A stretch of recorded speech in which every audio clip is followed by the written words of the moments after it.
A pessoa vai até o limite, né, se prejudica, se expõe num patamar que é inexplicável. Porque tem gente que fica assim, eu não consegui isso, que chato, né? E tipo assim, perde o dia, fica mal-humorado com as pessoas, como se aquilo fosse uma coisa, uma grande tragédia.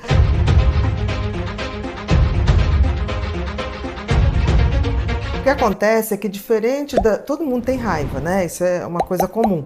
Mas as pessoas, em geral, elas acumulam uma raiva, têm dificuldade de falar, de se colocar, e aí elas explodem. No caso do transtorno da explosão intermitente, não. São pessoas que aparentemente não têm problema nenhum, estão numa situação de diversão, numa tranquilidade, e às vezes por uma besteira, mas besteira mesmo. Por exemplo, pediu uma bebida com uma pedra de gelo. Aí o garçom trouxe o copo com 3, 4 pedras de gelo. Aquilo já é o suficiente para ter uma explosão absolutamente desproporcional ao que está ocorrendo. E essas pessoas são capazes, além de falar obscenidades, assim, xingamentos, uma coisa muito violenta, são capazes também de arremessar objetos, quebrar objetos, e independente do valor dos objetos. Quer dizer, não é uma coisa em nenhum momento planejada, né?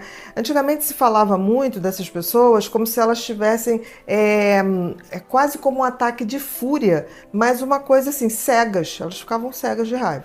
O que difere se essa pessoa tem o transtorno, é que as pessoas que sofrem do transtorno da explosão intermitente, elas se arrependem profundamente depois. Entram num sofrimento, tentam pedir desculpas e elas não sabem controlar. Então é um desespero de não ter controle dessa reação. Mas só que não é uma coisa acumulativa como ocorre com as pessoas, né? Que as pessoas vão assim, acumulando, não falam uma coisa, vão engolindo sapo. A explosão acumulativa, ela tem a ver também com o tempo, ocorre muito raramente. Né? Quando é uma pessoa que vai acumulando, não consegue dizer o que está pensando ou está passando por situações difíceis, isso pode acontecer uma vez de 6 meses, uma vez de 8 em 8 meses. E quando você vai ver, a coisa vai tomando uma proporção que parece uma fúria que ela se auto-regula, porque a pessoa vai até o limite, né, se prejudica, se expõe, num patamar que é inexplicável. Você tem pessoas que isso ocorre só na questão verbal, proferindo palavras horrorosas, dizendo coisas indizíveis, assim, pessoas até para pessoas que gostam, né? E ao mesmo tempo você pode ter acompanhado de uma descarga mesmo, quebrar coisas, e isso vem com um arrependimento muito grande. Que é um pouco diferente, por exemplo, porque no transtorno borderline você tem essas explosões, a impulsividade, mas geralmente é desencadeado por uma sensação de rejeição.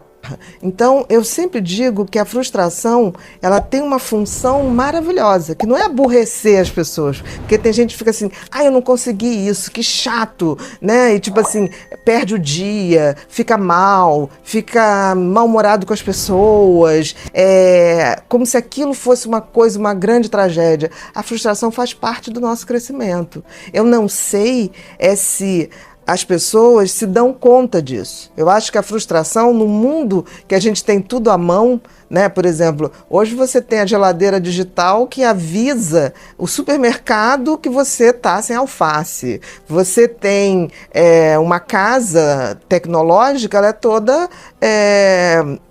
é toda controlada por um iPad, por mecanismos. Você tem as fechaduras eletrônicas, tudo muito digital. Ou acender de luz. Quer dizer, então assim, é um mundo tão de conforto que o nível de frustração física que nós tínhamos quando estávamos lá na idade primitiva, ela praticamente zerou, né? De uma forma geral. Estou falando das pessoas que têm mais acesso a essa tecnologia.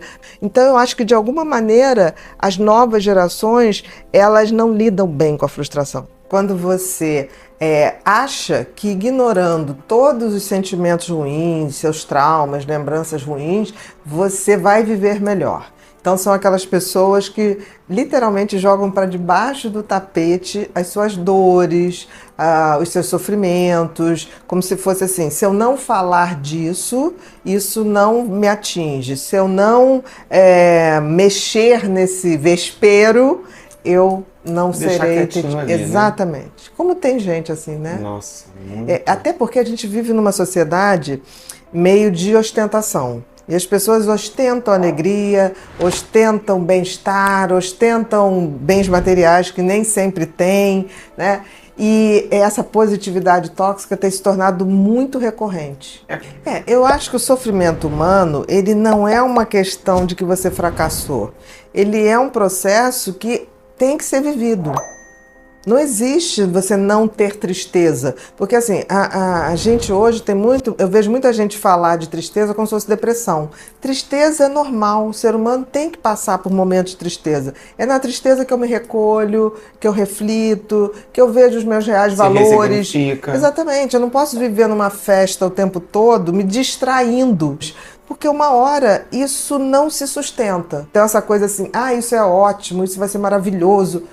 Tudo é ótimo, maravilhoso, mas a gente tem que reconhecer que existe um momento de tristeza, a gente tem que dar vazão a isso. Não tem problema nenhum a gente ficar um dia em casa quietinho, refletindo as coisas. Não tem problema nenhum a gente não querer ir numa festa, porque a gente fala, nossa, vai ficar em casa, você não vai, hoje é sábado à noite.